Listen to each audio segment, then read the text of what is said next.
So we're here to solve this Maxi Loop puzzle by Murat and Tonta. It's one of the 5 styles of puzzles that's in the Loop Variety collection coming out later this week. It may already be published by the time you see this video. It's a pretty fun style that it uses in all cells are visited by the loop constraint. It's one of the key forcing constraints, and I think pretty elegantly explored by Murat in this puzzle.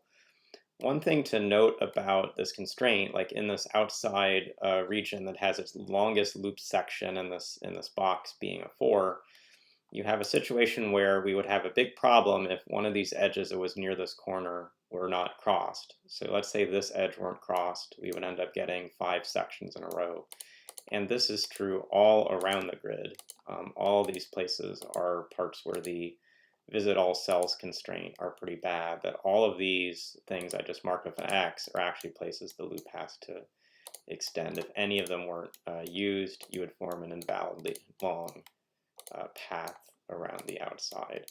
So that's one of the places to get headway, and I guess one of the things that this quickly intersects, this 4 in a region of size 5 always has to sort of fill in through these center spots, and it intersects this loop edge, and so we get to where we have this single cell, but if it did not take this bottom edge, it would have an issue. It would close the loop too soon. If this came to the top, it would close the loop too soon. You'll quickly see to the left. So this is the path that this takes. We get these edges starting in. I'm avoiding loop closure, still avoiding loop closure. I now have a section in the loop that's 3 sections long, and I'm in a region of size 4. So if I came to the right, I'd have an issue because this is the longest I can go in the section. I'm not near a border. So anytime I'm making a large count, I've got to get near the border. And so these cells won't be able to be used. Get this marked in.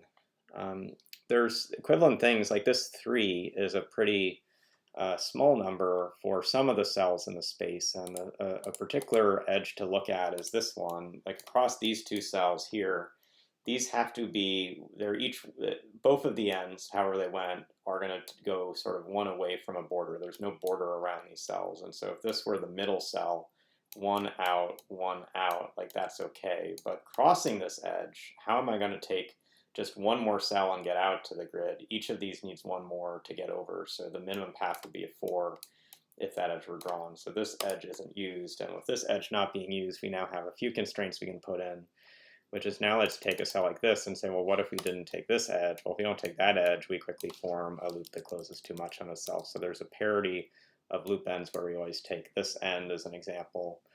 Up here we have, I think, a similar scenario, and it's tied to the fact if you took these 2 but not this one to the right, notice you have to quickly exit, and now you've isolated a cell that you can't reach. And so this cell also has to go quickly to the right, and these ends don't connect. This has to escape from the grid, and this can go either up or to the right. But let's sort of see why it can't do this. If it does this to the top, this has to come up and to the left, and now we're far larger than 3.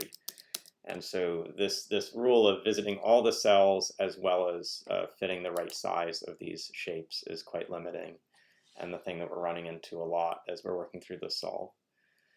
So working from here, we've marked some of these boundaries, we've got some of these edges. I think a key step is going to be seeing how do we really still complete this space, because we're running into some challenges up here and getting enough of the grid filled in. And another cell that looks to be somewhat problematic is maybe this one, which hits this space around it. So what happens if we make this cell into a corner cell? If this comes down and we put this in, we're going to have a group of size 3, but it's going to have to intersect with this line segment below, and that's not going to be possible. And so creating corners is the thing to be watching out for in this puzzle. And in this case, either way we go, we're creating a new corner.